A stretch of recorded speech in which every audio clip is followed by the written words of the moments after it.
Hi, it's Andy. Hi, it's Dave, and joining us today on the A.D.K Rock and Metal channel is Al from Before the Sirens. Welcome to the channel. I Um, Kirk's not here; he's just couldn't be bothered, I don't think, to join us today. So actually, he's at a wedding. He is normally here on time, but on a he couldn't be Thursday.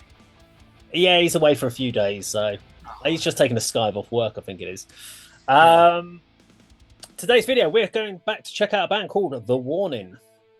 We have done The Warning a few times on this channel, but I don't think, Al, you've not joined us on this. You may have heard of the band if you haven't, but Three Sisters from Mexico became famous many years ago from a cover of Enter Sandman they did on YouTube, and now do arena tours and headline, like, go quite high up on the bill on festivals, etc. Do main supports to bands like Hellstorm, Muse, etc. So they're just out on an arena tour at the moment. But we're going to check out a song called Dust to Dust. This was off of their second album. It's the opening track off of Queen of the Murder Scene.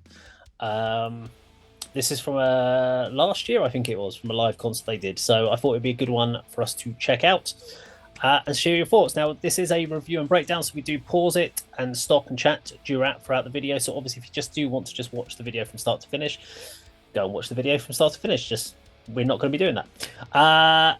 Let's do it.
Okay, end of the first chorus there. So I think this is actually from. I think this might have been from 2018, actually. Might be, or 2020. So it's more than a couple of years old, I believe this is from. So first thoughts, Al.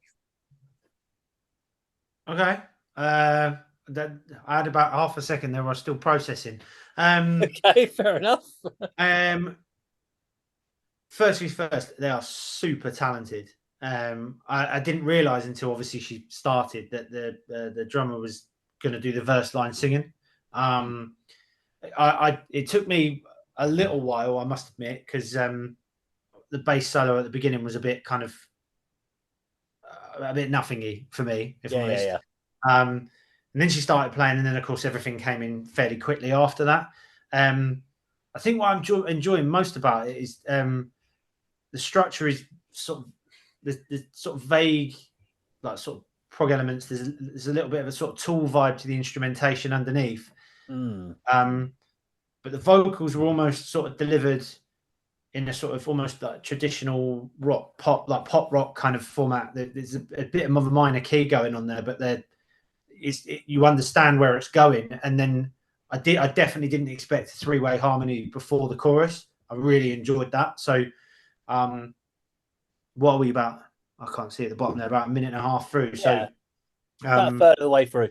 Yeah. I certainly would be interested to hear this on a properly produced studio recording, because I know this is live, and I understand that there's certain production elements that might have crossed. But yeah, my God, are they talented? Andy? I thought that bass solo intro was really good. I'm not much of a bass guy, but I thought that was cool. I enjoyed that a lot. I think there's a few bum notes. You can tell it's live and no overdubs there, but I enjoyed that. I'm also very impressed. I didn't realise the girl on drums, whatever her name is, actually sung. I thought it was Danny on guitar who done most of the vocals. So I'm always impressed by people who can play and sing. Hey, Al. No, I can't do it. But drummers in particular as well. I mean, there's not many. They're sort of few and far between, but that's a sort of special talent because you're probably singing a different vocal line to what your hands and feet are doing. So I'm really impressed with that.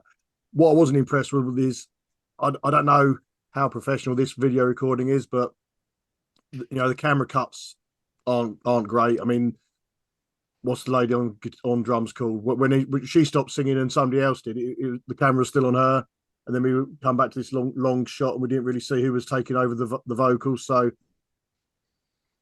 I don't know if this wasn't an official. I don't think this is an official release. Okay. So this is just. I think this is put together from some footage on the night. So okay, all right. What I did like though, regarding the live element, is that sort of white circle light backdrop that's going on behind. I think that's a quite cool effect as well. I mean, we've done Warning quite a few times. Yes, I agree with Al that they're very talented and that they've got a certain sort of catchiness about the songs, but it's not the sort of thing I could really get into, to be honest. But I do like particularly Danny's vocals, but we haven't really heard her as yet. But yeah, so far so good as a Warning song, to be honest. So this was my first exposure to this particular song. So Pal or Paulina, who is the drummer. So this is the one main song that she sang on the album where she took lead. Okay. She does sing a couple of leads on a couple of the other EPs and albums they've done. So Breathe is one of them, and I can't remember the other. But she does do a lot of backing vocals. Ali or Alexandra, who's the bass player, didn't do a lot of backing in the early days, but now does quite a lot of backing vocals and actually takes lead on a few songs now. So she's taken over from Danny on a couple of tracks for live, just to give Danny a rest and also to showcase her. And of course, Danny is the main vocalist, and Danny does along with Ali the chorus on this, and I think Pal doesn't play the chorus. But yeah, good, interesting so far. Let's keep going for the end.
Okay. There we go. The Warning and Dust to Dust live. I do think it must be about 2020, give or take, I would say. Okay, let's just do around the rooms. Overall impressions, thoughts on this particular performance and song. Al, over to you. Really nice. I really enjoyed that. I'll definitely revisit the band, like their back catalogue. Certainly, as I said earlier, I'd be interested to hear that song in the studio. A few things that stood out for me. As I said previously, the sort of interaction between the three girls' vocals. I always like, harmonies on, like particularly in a live environment. But the fact that the three of them were at it at times was I really enjoyed that. The middle section, I don't know what that drummer has for breakfast, man, but she is incredible. And then the fact that she stopped and had the composure to be able to sing, like her cardio must be out of this world. She is an animal. She's outrageous. But it was written in a style I understand, a style I find familiar, and a style I enjoy. So yeah, I'd never heard them before, but I'll certainly be checking that out because I actually really enjoyed that. It was really cool. Cool. Andy, for you? Yeah, another enjoyable Warning track to sort of review and listen to, visually and musically. Hearing, from the second sort of stop point onwards, the guitar riff on the verse stood out for me. I thought that was really, really catchy. I like that a lot. And as Al said, the Paulina on drums, on the sort of underneath that sort of spoken word passage, if you want to call it that, she was going for it. She was smashing the shit out of that kit. and then, as you said, Alan, there's a moment of pause, and her vocals came back in, and she's still going for it. That was incredible. That was really, really good. And Danny showcasing her vocals with the ohs at the end, I really liked as well. Yeah, just another enjoyable Warning song. I've really enjoyed the music videos they've produced with the accompanying songs. So yeah, an interesting band, but I do need to give them some time. Maybe pick out someone yourself, best album to check out, or a greatest best of sort of playlist or something. But yeah, I can see the appeal. Obviously, very, very good music, very catchy, and as you said, talented girls. Really, really, really good. This was the first song I got thrown to me to check out, and then I went through the whole of the Queen of the Murder Scene album, and then went back to their first EP, and then obviously they had the new EP and then the new album that came out after that. And there are certain songs on the album that kind of would just kind of call what I would call almost filler. And over the year or 2 years that I've listened to it, it's become more than filler. They kind of make more sense now. But at the time, they were like, yeah, good, nice little rock riffs, fairly simple, good, just chugging along, nothing special. What I liked about this one was that there's that lead melody line that goes on. It almost reminds me of like Arabian Nights. Yeah.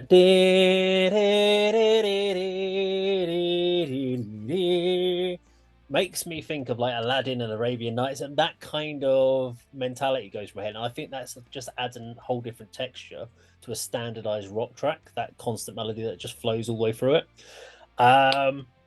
Singing, how the hell she does that, singing, playing the drums, because you're taking that big breath in to then push out, and that you're impacting, which means that surely is vibrating your chest as you're trying to play. And she's still holding a note without it going, as she's hitting. That's really impressive. Because also, if you're thinking vocally, you're thinking about that timing as well. And if you're trying to play multiple drum fills, and if you're going to hit your hi-hat off to your right or whatever it might be, it's that multitasking bit. Drummers are not very good at multitasking. I'm sorry, we're just not. We focus on the drum kit. That's it. So the fact that she can do it is very impressive. And yeah, harmonizing, you can't fault them for that. So Dust to Dust and The Warning.